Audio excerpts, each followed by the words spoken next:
Amen. All right. So now we are coming into the book of 1 Kings. We've covered 1 Samuel, 2 Samuel yesterday.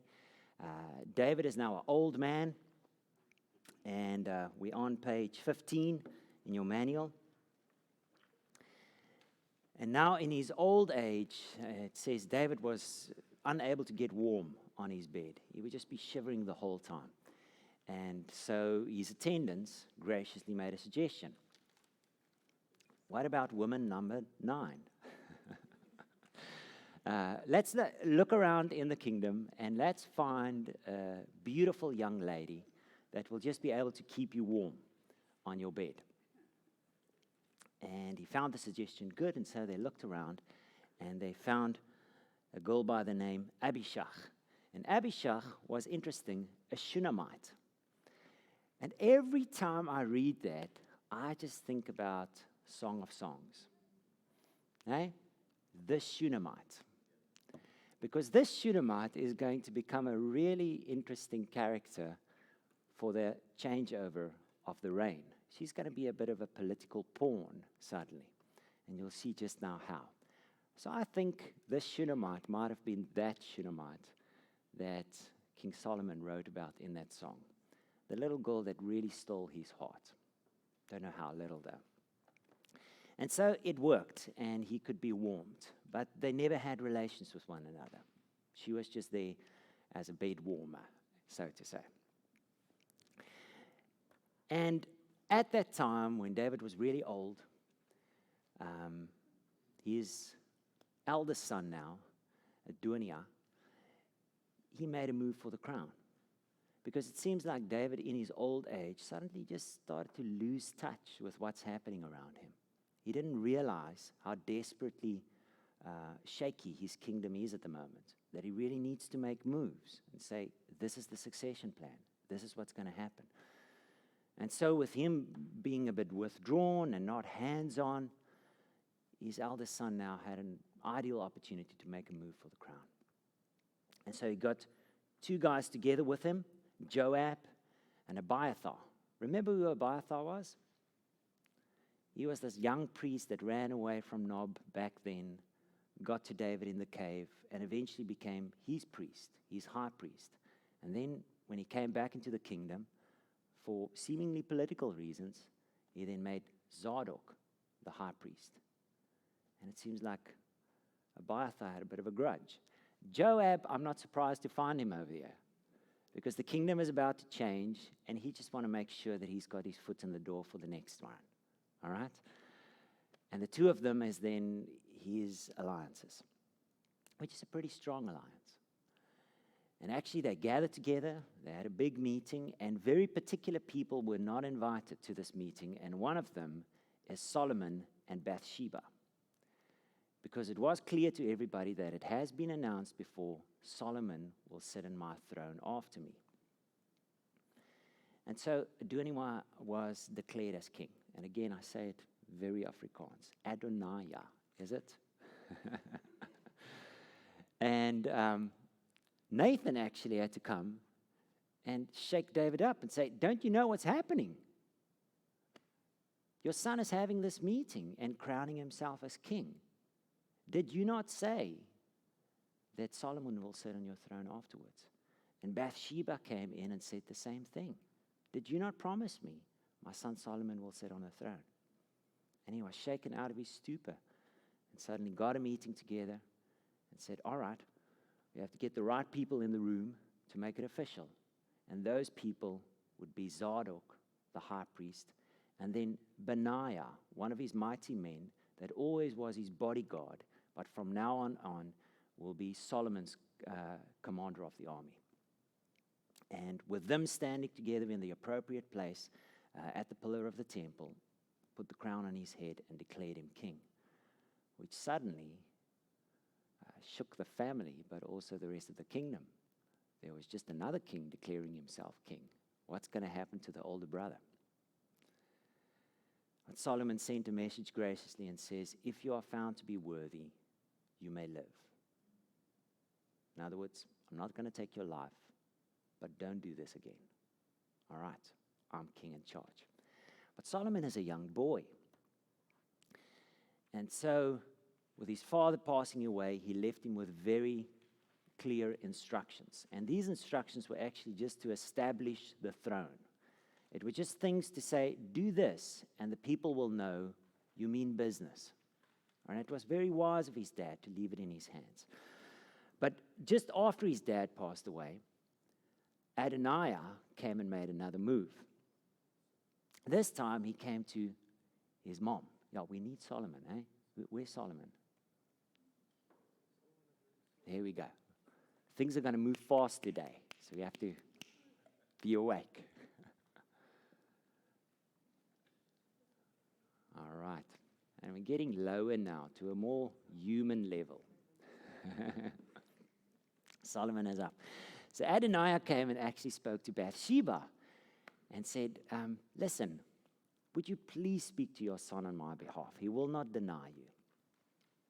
Would you please just ask him if I can have Abishag as my wife, the Shunammite? And for her, it seemed like a very innocent request. And I think probably she felt quite worthy to speak to the king on his older brother's behalf. Eh? It's nice being asked. And she came and just mentioned, listen, your brother is asking for Abishag as his wife. And Solomon immediately saw it for what it was. He said, this is not just a wife. This is the last wife of King David. You marrying the youngest of the royal family. All right? This is political, all of it. And so he said, if Adoniah have not asked for this, he would have lived. But surely by this request, he just declared his own death.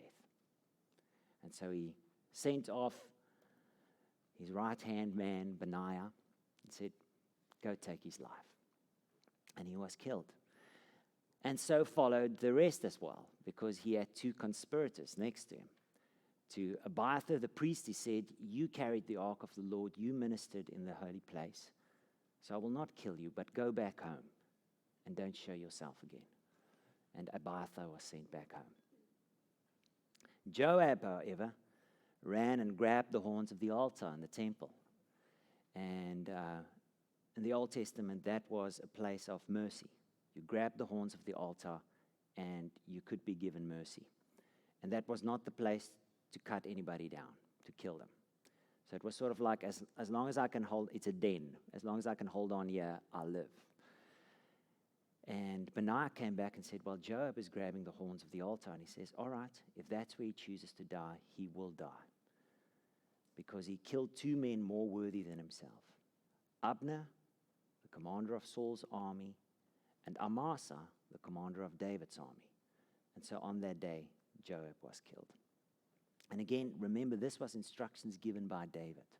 David said, you have to sort Joab out for what he did. Which is interesting that he never did it himself. He was given so much rope. But now finally, justice was done.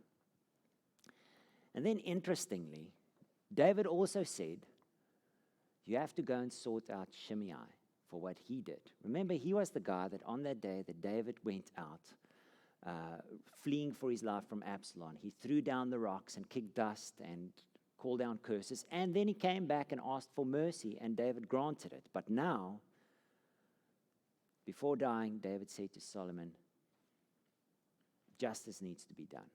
He cursed me on that day in front of everybody, and he needs to die for it. So Solomon gave a message to Shimei and said, come and live in the city, and you are never allowed to leave this city. The day that you leave this city, you will be killed. And it went well for a couple of years. I think it was 3 years or something, until one of Shimei's slaves ran away.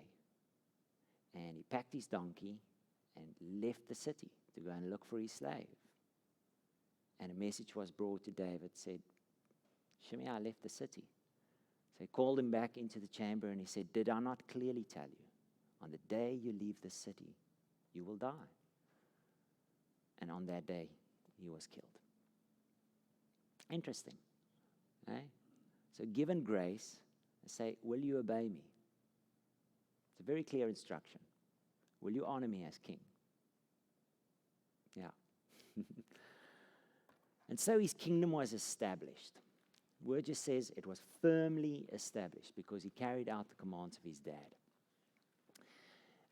At that time, the tabernacle was still the place of worship, but he now had stored up from David's reign all the things that was necessary to build the temple. And he went and brought sacrifices in a particular high place, honoring the Lord. And it was not the place where it needed to be done. Just clearly understand, that's not the place. The high places is not the place of worship for God's people. That's the way that the heathen would do it, the pagans. But he was worshiping on a high place God, bringing sacrifices to the Lord. And the Lord honored it and received it. So he saw his heart.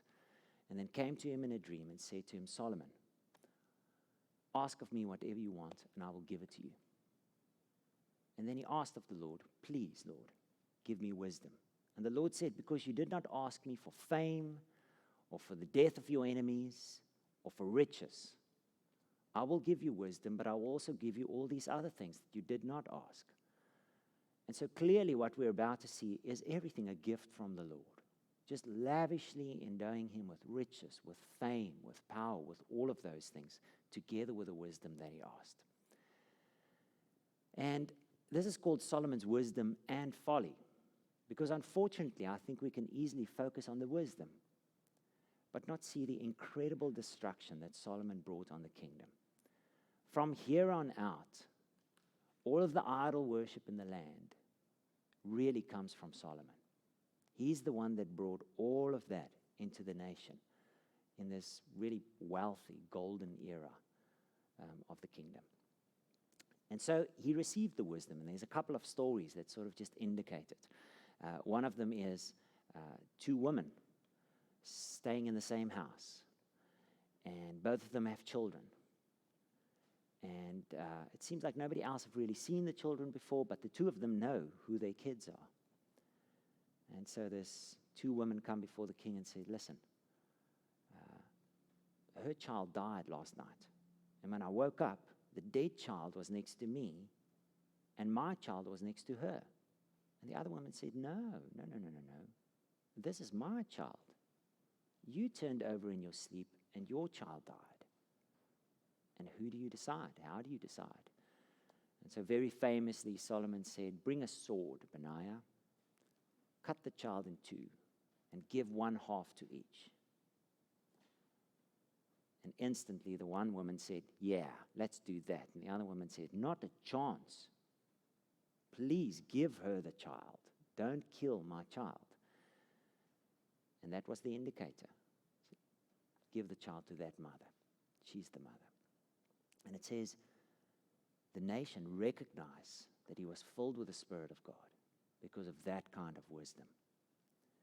And his fame would spread far, and everybody would come and just sit at his feet and listen to his incredible wisdom. And the Bible makes this great statement that says there's never been somebody as wise as Solomon before. This is a unique gift that was given to him. He built the temple then, but I've got a couple of scriptures that I put out there because I think it's important every time that the Bible starts giving us lots of detail. We get these times where the Bible would just sort of slow down and we get every little detail of this and this and this and this and that.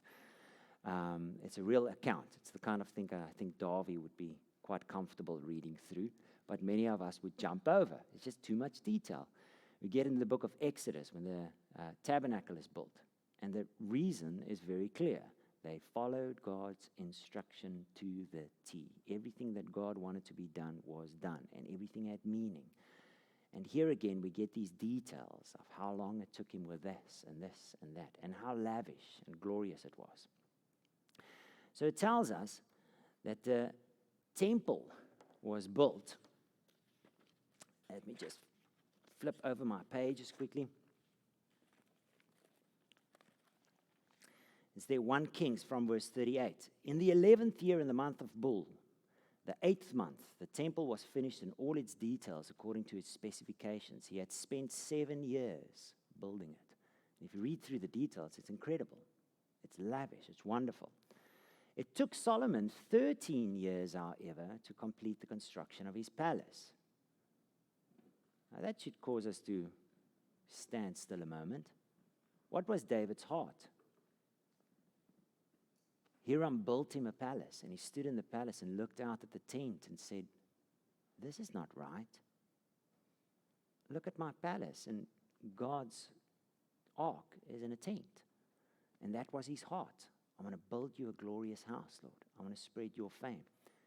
But here it takes him twice as long to build his own palace than God's temple. Something is not right.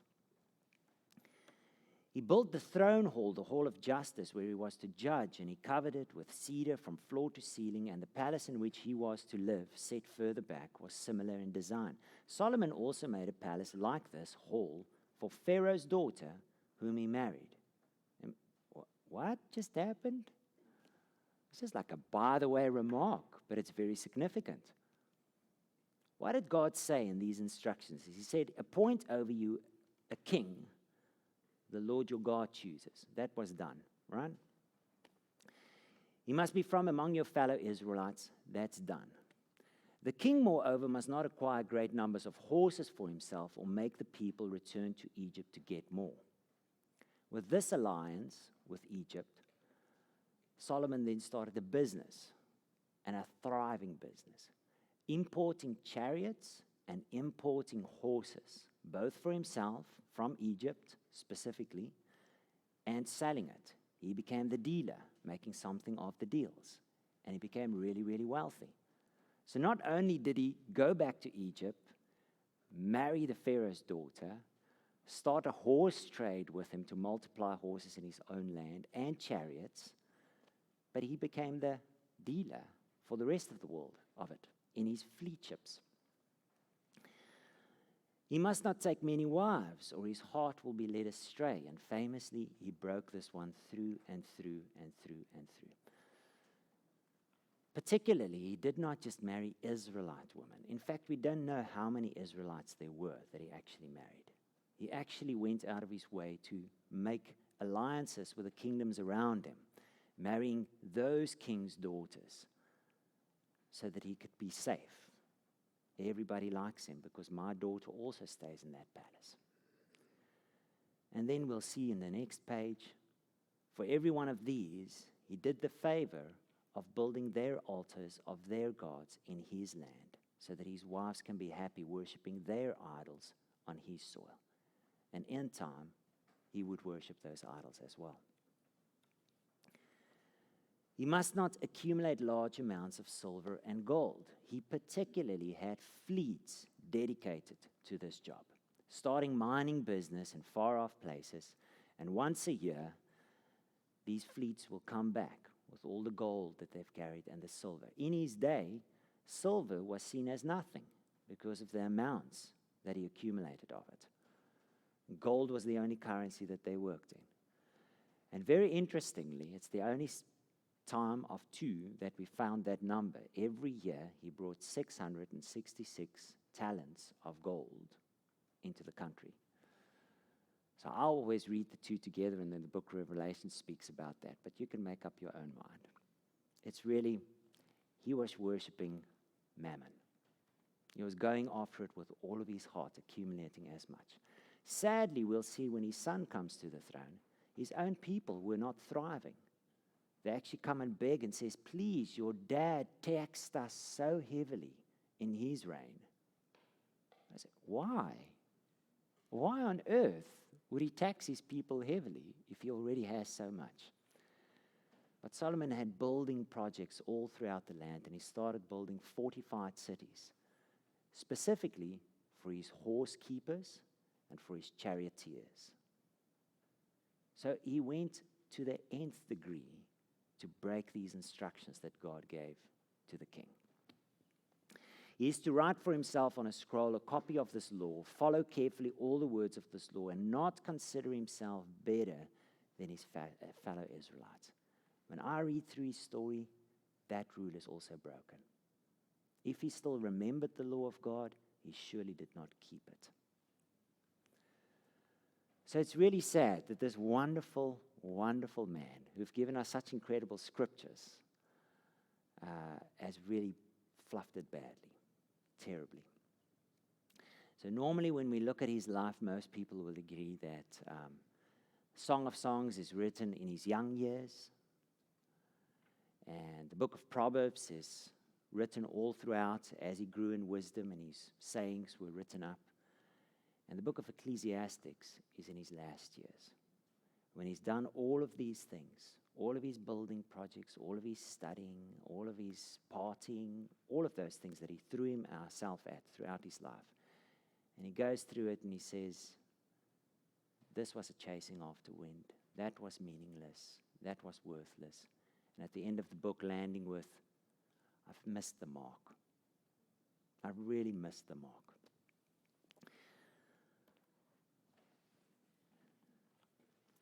And so on the next page, it tells us, as Solomon grew old, his wives turned his heart after other gods, and his heart was not fully devoted to the Lord his God, as the heart of David, his father, had been. He followed Ashtaroth, the goddess of the Sidonians, and Molech, the detestable god of the Ammonites. That's the one to whom they sacrificed children. So Solomon did evil in the eyes of the Lord. He did not follow the Lord completely, as David his father had done.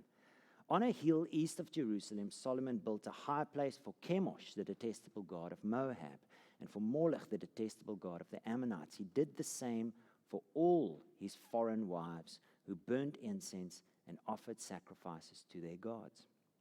So the Lord said to Solomon, since this is your attitude, and you have not kept my covenant and my decrees, which I commanded you, I will most certainly tear the kingdom away from you and give it to one of your subordinates. Interesting, specifically, subordinates.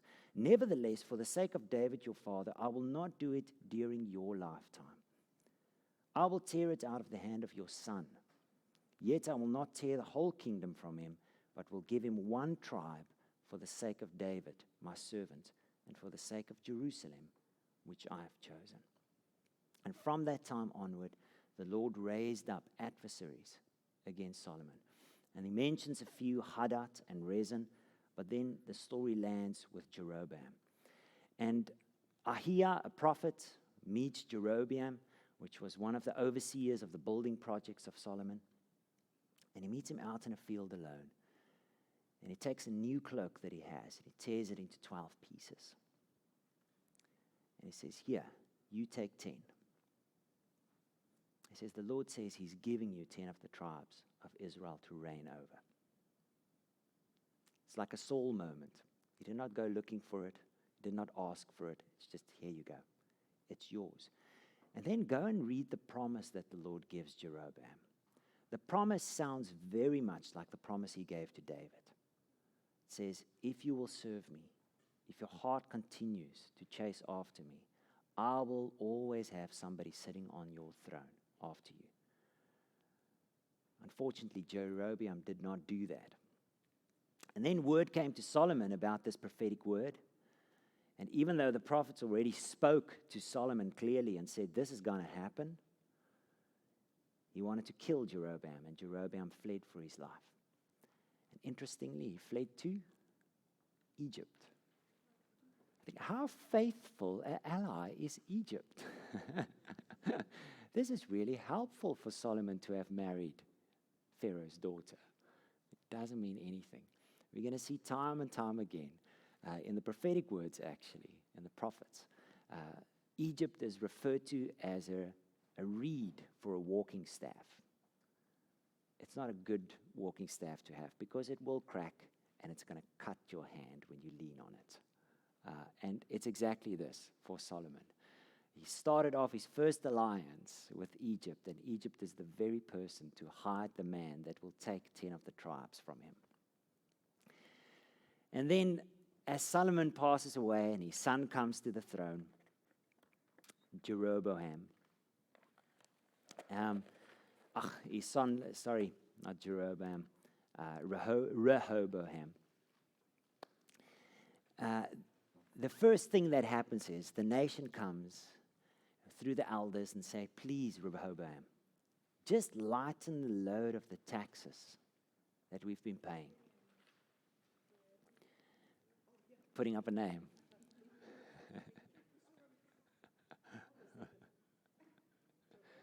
There we go. Rehoboam. Who's got him? This is going to become really interesting from here on out. So, as he comes to the throne, they come and ask him, please just lighten the taxes on us. And consider who the advisors to the wisest man on earth would be. I mean, who do you get as an advisor to that man? It must be absolutely brilliant men. It must be men like that Ahithophel, right? It's like inquiring from the mouth of God. And they give Rehoboam advice and say, just speak lovingly to the people. Listen to their request, be gracious, lower the taxes, and they will be faithful to you for the rest of your reign. As easy as that. And consider where this man is staying, the legacy of business that his dad left him. All of those fleets are still going. The country is filled with gold. He's got no lack whatsoever. But then he goes and asks his own friends, his younger chaps. He says, guys, what do you think I should do? And they say, show them who's boss. Show them who's boss. They must not come and tell you what you need to do. Just tell them, listen, my thumb is going to be thicker than my dad's thigh on you. My dad scourged you with whips. I'm going to scourge you with scorpions. In other words, I make the choices. You don't come and tell me what to do. And I just always think about those proverbs. My son, chase after wisdom. My son, listen to my voice. My son. All of those proverbs, just speaking to the son. It doesn't sound like he ever spoke to his son. Consider the size of this man's family. Did he even know his boys? Eh? And so he listened to the young men and he answered them in that way. And at that moment, Jeroboam was standing there with the elders of Israel when the reply came. Just waiting. Is this going to be the moment? And surely enough it was. And the 10 tribes just says, what have we got to do with you, Judah? Look after your own house. Jeroboam is our king. And the kingdom split in two. So from here on out, we'll have Jeroboam on this side. Thanks, Mom. And sadly, even though God really just said to Jeroboam, I'm going to give this to you. No, you're not going to fight for it. It's just going to be given to you. Even though he received it from God, from the moment that he started his reign, he considered, the people are going to go over the border to the south to go and worship God in the temple of God that was built there. So maybe their hearts will start to go over back to the house of David as they're worshiping there. And in time, I might lose the kingdom. So really out of fear, he decides, okay, I need to make a plan. We need to have a different worship than those guys. We need to sort of find our own identity. And so he built 2 altars, and interestingly, calves. Way back in the desert, it's Baal worship. That's the image. One in the south and one in the north, and he told the people, don't travel all the way down to Jerusalem to go and worship. Come on, Israel, here is your gods. From here on out, just to be clear, this will be Israel. That's the name that they will have. They'll keep that name, and this will be known by one tribe, Judah. And even though they speak about the 12 tribes and the one tribe staying with them, it's always considered that Benjamin and Judah, because Benjamin sort of intermarried and intermingled, and it became Judah on this side. So it's sort of as if we've lost a tribe somewhere along the line, but they're still there. So from here on out, he says, you worship these idols. This is your God. And all throughout the history of Israel, it will always come back and say, but they did not leave the sin that Jeroboam caused you to commit. So right to the fall of the kingdom at the end, those idols remained. And that remained part of their worship. In time, with Ahab and Jezebel, Baal and Ashtaroth and other gods will come in. But these idols will stay there all along. And this will be the places that they will go and sacrifice. And it's really sad because God just gave it to him. But out of fear, he decided, I'm scared I'm going to lose it. Let's try and keep it this way. Yeah. God then said, hey?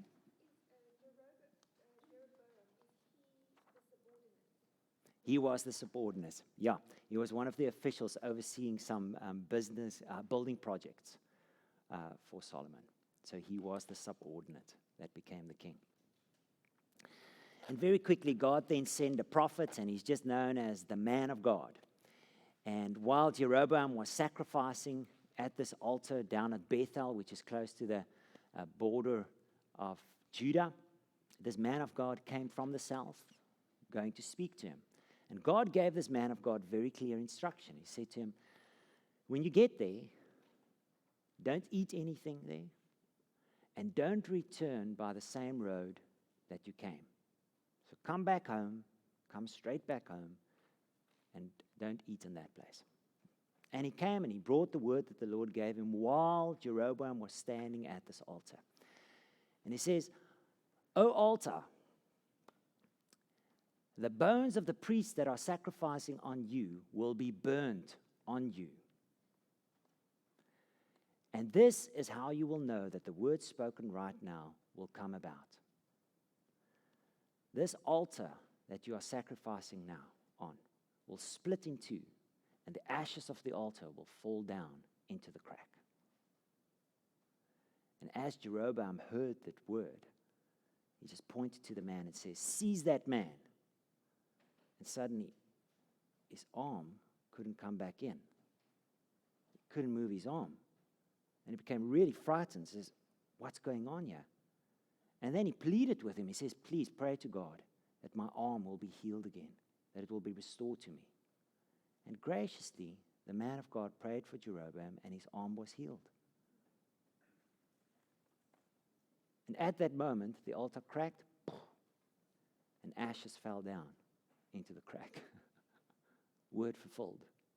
So everybody standing there must say, there is a God among us. And it's not that one. Eh? And then Jeroboam changed his attitude completely and says, please come back home with me. Come and have a meal with me. And the man of God said, no, I got clear instructions from God. I'm not allowed to eat in this place. And I need to go back home by a different road. And so he turned around and left. And two men over there were brothers, and they were sons of an old prophet. And they went back home and they said to their dad, you will not believe what just happened over there. Just this incredible miracle. And then the king's arm and the healing and the crack and whatever else. And this old prophet got excited and he says, please get my donkey right now. I need to go and find this guy.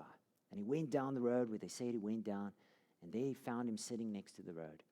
And he said to him, come to my house, man of God. And he said, no, I cannot come to your house. I need to get back home. This is the instructions that the Lord gave me. And he says, oh no, but the Lord spoke to me as well. I'm an old prophet. And the Lord said to me, I need to come and invite you to come to my house for a meal. So come. And he believed him. And he went with him. What just happened there? His stomach wanted to have faith in that word. His flesh said, that sounds like a good word. And he went. And just consider that this is a man who clearly hears God. Very clearly hears God. He knows what he hears from God, right? Everything that he said just now came true.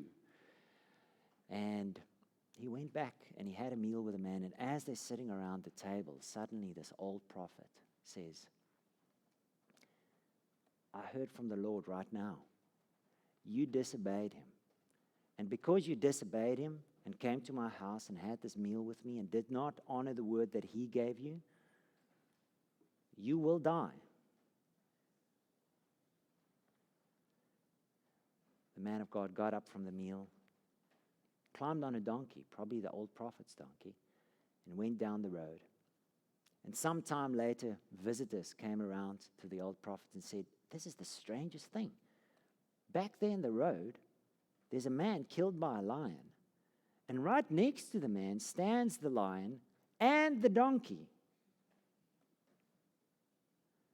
And he just says, well, the word is fulfilled that God spoke over this young prophet. And he went and got the body and he buried the body and then told his sons, "When I die one day, bury me in the same grave that you've buried this man of God, because every word that he's spoken over that altar will be fulfilled." Which one is not fulfilled yet? The bones of the priests sacrificing on it must be burnt on that altar. And it will be fulfilled, but it's going to be 300 years later. Incredible. Yeah.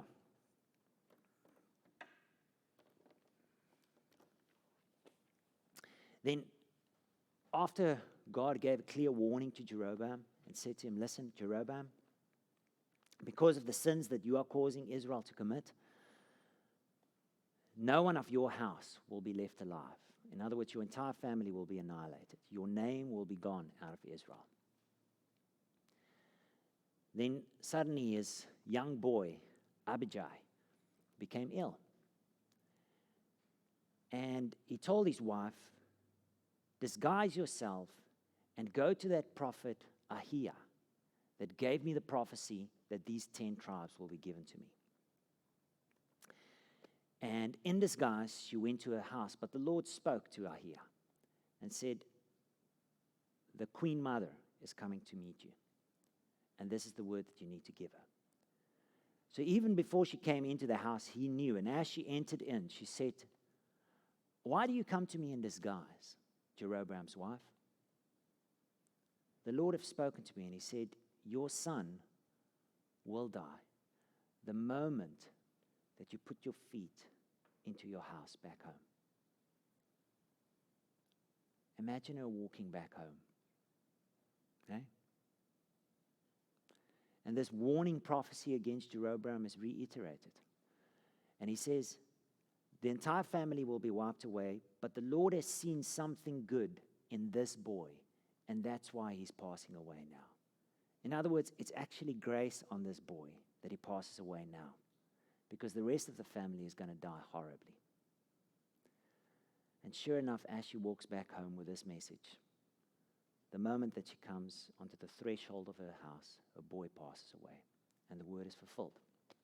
So Jeroboam had clear instructions from God. God clearly warned him, "Repent, turn away from the sin that you are committing. Turn back to me." But he didn't. And from there on out, the north will become incredibly wild. Really, really wild. It will be like Wild West, but it's Wild North, right? But see why? Because they're worshiping idols.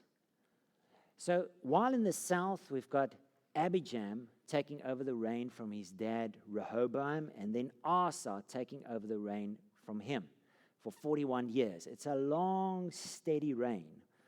Up in the north, things are really rocky, and there's a lot of assassinations. So Jeroboam is in the throne, and then his son Nadab comes to the throne. Now the names need to go up here. And after 2 years of reign, Baasha comes and assassinates him and takes over the reign. And Baasha is a wild, wild man. He's a captain of Nadab's army, and he just grabs the moment while they're in a battle and kills him and takes over the reign. Oh, Nadab needs to be on the other side. Thanks, Vam.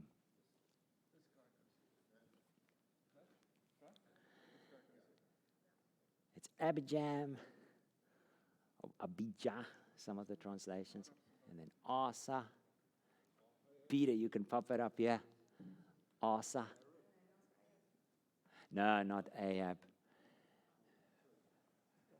Ahab's coming later. He's got a long story. You're going to have a long time to put him up.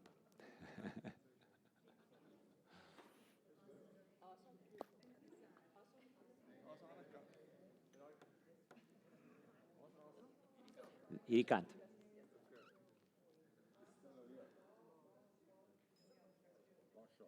Yes, Bosch is going to come up here. He killed Nadab, so he comes under Nadab, yeah.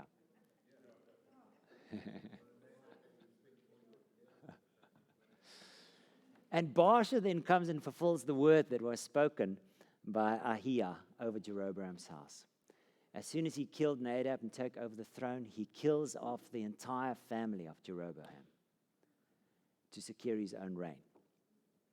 And he reigns for 20 years, and then his son Elah takes over from him, and Elah is somewhere with friends in a village called Tirzah, and he's drunk in the house with his friends. And while he's drunk in the house, Zimri, one of the officials of Elah, grabs the opportunity and kills him. Now, a prophet called Jehu, don't confuse him with later on a king that's going to be Jehu. A prophet called Jehu brought a word against the house of Baasha and said, because of the way that you dealt with Jeroboam's family, your own family will also be annihilated. So consider the justice of God in that. Baasha comes to the throne and fulfills a prophetic word. But just because he fulfills a prophetic word doesn't mean he's not sinning in the process. God is just saying that's going to happen to Jeroboam. The way in which it happened is not justified then by the fact that it is happening. So Baasha gets the same prophetic word over his family and said, your own family will be wiped out because of what you did. And so you can see the snowball effect in the country now. That's now how things work. You want to be king, you kill the king, you get rid of his family. But that just opens the door to say that anybody want to be king? Come kill me and kill off my family. That's how it works. Sin is perpetuated. So Zimri then kills Elah while he's drunk with his friend. And he had command of the chariots of Elah while Elah was on the throne.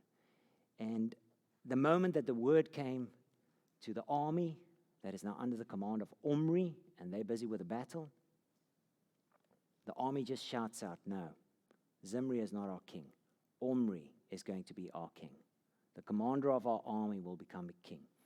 And so the entire army then goes with Omri, and they encircle the city Tirzah, where 2 days later, Zimri is still acting as king. And he sees, listen, I've got no chance of escaping. And so he burns down the palace on top of himself, commits suicide, and Omri becomes king. Omri is the man that then settles Samaria as the capital city for the north. Up until this time, it was not. But now we've got Samaria in the north and Jerusalem as the two capital cities for the north and for the south. And Omri then starts off the whole story of Ahab. So let's switch over there. I must remember to flick the slides now. Let's take a quick 5-minute break and just speak about how far we've come. And just look through the names together. Just say, all right, what do you remember? What stands out from Baasha, Elah, Omri, and any one of these guys? Because the names are now starting to pile up. All right.